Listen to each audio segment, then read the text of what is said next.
भी बहुत अच्छा मिल रहा है, तो कुछ बताइए आपके कैरेक्टर के बारे में, क्या है ये एवरेस्ट? एवरेस्ट एक मेगा सीरीज़ है जो मुझे लगता है one of the biggest ever Indian television पे होगी। जिस तरीके का उसका ओवरऑल कंटेंट है और जिस तरीके से वो शूट की गई है, और one of the finest directors in India Ashutosh Gowariker, finest music director A R Rahman, ये सब ऐसे नाम भी जुड़े हुए हैं इसके साथ। लेकिन प्रोजेक्ट जो है वो बेसिकली एवरेस्ट पर है, और एवरेस्ट के जितना ही बड़ा है। इसमें 5-6 मेन कैरेक्टर्स है। उसमें जो पिवटल कैरेक्टर है, जो 6 बार एवरेस्ट जीत चुका है, और NIM मतलब नेहरू इंस्टीट्यूट ऑफ माउंटेनियरिंग का चीफ है, कर्नल अरुण अभ्यंकर, वो रोल मैं प्ले कर रहा हूँ इसमें। तो basically he is the one who takes the heroine. The story is based on heroine, जो जिसका नाम इसमें मतलब हीरोइन का नाम है क्षमता। तो क्षमता अंचल, मतलब मैं उसका पर्सनल नाम बोल रहा हूँ, और इसमें नाम है उसका अंजलि। तो उसका गोल है लाइफ का एवरेस्ट, और वो गोल के तरफ लेके जाने के लिए जो ट्रेनिंग देता है, जो उसको और बाकी टीम को लेके जाता है, वो किरदार मैंने प्ले किया। एवरेस्ट पे शूट करना कोई आम बात नहीं है, इतने माइनस पे हिमालय पे शूट करना, तो किस तरह का एक्सपीरियंस रहा? नहीं, जब आशुतोष के सामने ये प्रोजेक्ट आया, वो जब कर रहा था, तो उसको सबसे पहले फिट लोग चाहिए थे, क्योंकि इसमें fitness was the most important criteria. क्योंकि जिस लेवल पे, जिस कंडीशंस में हम लोग काम करने वाले थे, वहाँ अगर फिटनेस नहीं होगी तो इम्पॉसिबल है सर्वाइव करना।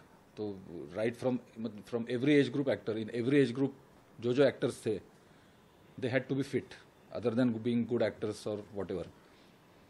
तो ये जो मेरा था वो थोड़ा सा एल्डरली जो एज ग्रुप है, उसमें वैसे आसान नहीं था, मतलब क्योंकि वही हाइट पे जाना है, वही माउंटेनियरिंग करनी है, वही सब करना है।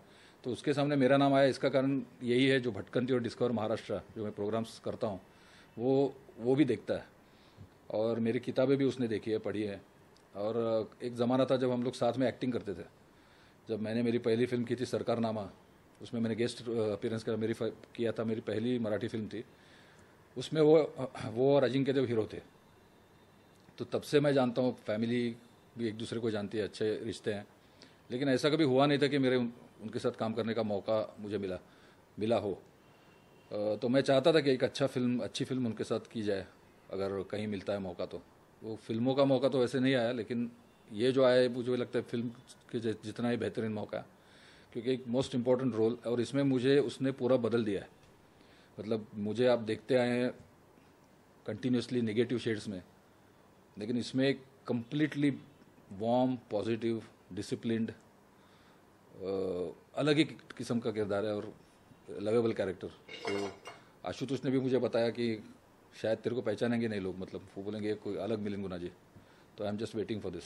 रियल लाइफ में भी आपको इस तरह की चीज़ें बहुत पसंद है, जब शूट पे पहुंचे होंगे, स्पॉट पे पहुंचे होंगे, तो काफ़ी एक्साइटेड हो होंगे सारी चीज़ों को देखकर? हाँ, मुझे वेस्टर्न घाट पर या महाराष्ट्र सह्याद्री पर अथॉरिटी माना जाता है, कि उतना काम मैंने किया है। हमारे गवर्नमेंट का forest and wild life brand ambassador भी रहा हूँ मैं। लेकिन हिमालय से उतना मेरा ताल्लुक नहीं रहा। हिमालय में कुछ हिंदी फिल्मों के लिए, जैसे LOC या मेरे अपने, या 5-6 फिल्में की अलग अलग जगहों पे, लद्दाख में या कश्मीर में। बाकी मैंने हिमालय में एक्चुअली ट्रैकिंग कभी की नहीं थी। तो इसमें मुझे मालूम था कि ट्रैकिंग भी करनी पड़ेगी, और पूरा अपने को वहाँ रहने का मौका मिलेगा। और एक ऐसी जगह थी, ग्लेशियर पे हम लोग रहे थे 20 दिन। सबसे इम्पोर्टेंट शूट था वो, टेंट्स में, माइनस टेम्परेचर में ग्लेशियर पे रहना इज़ नॉट अ जोक। और उधर 2-3 दिन रहना इस मज़े के लिए या पिकनिक के लिए बात अलग है, लेकिन वहाँ रहकर शूट करना, सर्वाइव होना, ये बहुत मुश्किल बात है, क्योंकि माइनस में टेम्परेचर होता है। सांस लेने को तकलीफ होती है, क्योंकि 13,000-14,000 फुट के ऊपर ऑक्सीजन कम होती है। तो उन हालात में, और उसमें एक्शन सीन्स भी हमारे, मतलब एक्चुअल क्लाइंबिंग वाइंबिंग वो जो सीन्स है, आप देखेंगे सीरियल में, वो हम लोग सब ने एक्चुअल किए हैं। So it was a tough job. एक मिनट। हम्म। अभी आगे क्या पूछा था आपने? एक्साइटिंग किस तरह का रहा? हाँ, मतलब ओवरऑल जैसे मैंने कहा कि ये as a mountaineer, as a photographer, ये बहुत ही एक्साइटिंग ओवरऑल माहौल था मेरे लिए। लेकिन वहाँ जाकर काम करना उतना आसान नहीं था। लेकिन अगर मैं सोचता हूँ कि मैं एक आदमी या नॉर्मल ट्रेकर की तरह क्या मैं जाके उस ग्लेशियर पे रहता, तो इट वाज नॉट पॉसिबल, क्योंकि उस लोकेशन पे जाने के लिए 3 दिन चढ़ना पड़ता है।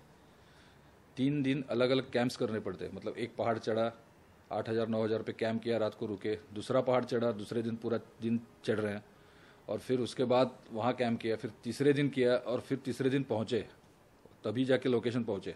ऐसा मुझे लगता नहीं किसी भी एक्टर ने किया होगा इसके पहले। तो हमारा पूरा ग्रुप वैसे गया था, हमारे डायरेक्टर्स वैसे गए थे, हमारे कैमरामैन, पूरा क्रू, सब स्टाफ वैसे गया था।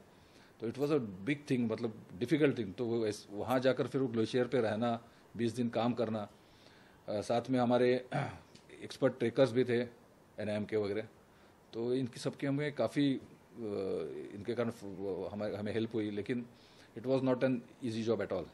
शूट के टाइम तो आपने काफ़ी एंजॉय किया होगा, जब शूट नहीं होता था तब आप पर्सनली कैसे वहाँ पे क्या करते नहीं, शूट के टाइम एंजॉय करते थे ठीक, क्योंकि दिन में होता था, धूप होती थी तो शूट मज़ा आता था, लेकिन जैसे धूप जाती है वहाँ इमीडिएट माइनस में जाता है टेम्परेचर, तो आप सीधा टेंट में घुस जाते हैं और अपने स्लीपिंग बैग्स में घुस जाते हैं। बाहर आने की आपकी डेयरिंग ही नहीं होती, क्योंकि सुबह उठ के आप चाय लेने के लिए, आप कुछ ब्रश करने के लिए ग्लो निकलते हैं, 1 सेकंड में कड़क हो जाती है फिंगर्स। तो इस तरीके का इसकी ठंड होती है माइनस में वहाँ।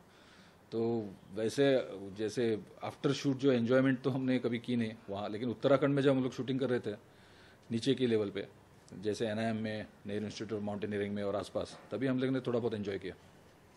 चलते एवरेस्ट के बारे में क्या करना चाहिए? ये एक ज़बरदस्त सीरियल है, और मुझे लगता है जिनको एडवेंचर का शौक़ है, एवरेस्ट के बारे में आस्था है, और ये सिर्फ एडवेंचर और चढ़ना और माउंटेनियरिंग के बारे में नहीं, इसमें बहुत खूबसूरत रोमांटिक स्टोरी है।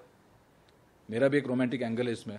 हर एक किरदार बहुत अच्छी तरह से प्रेजेंट किया गया, हर एक का एक पावरफुल बैकग्राउंड है और अच्छी तरह से उसे एंड किया गया।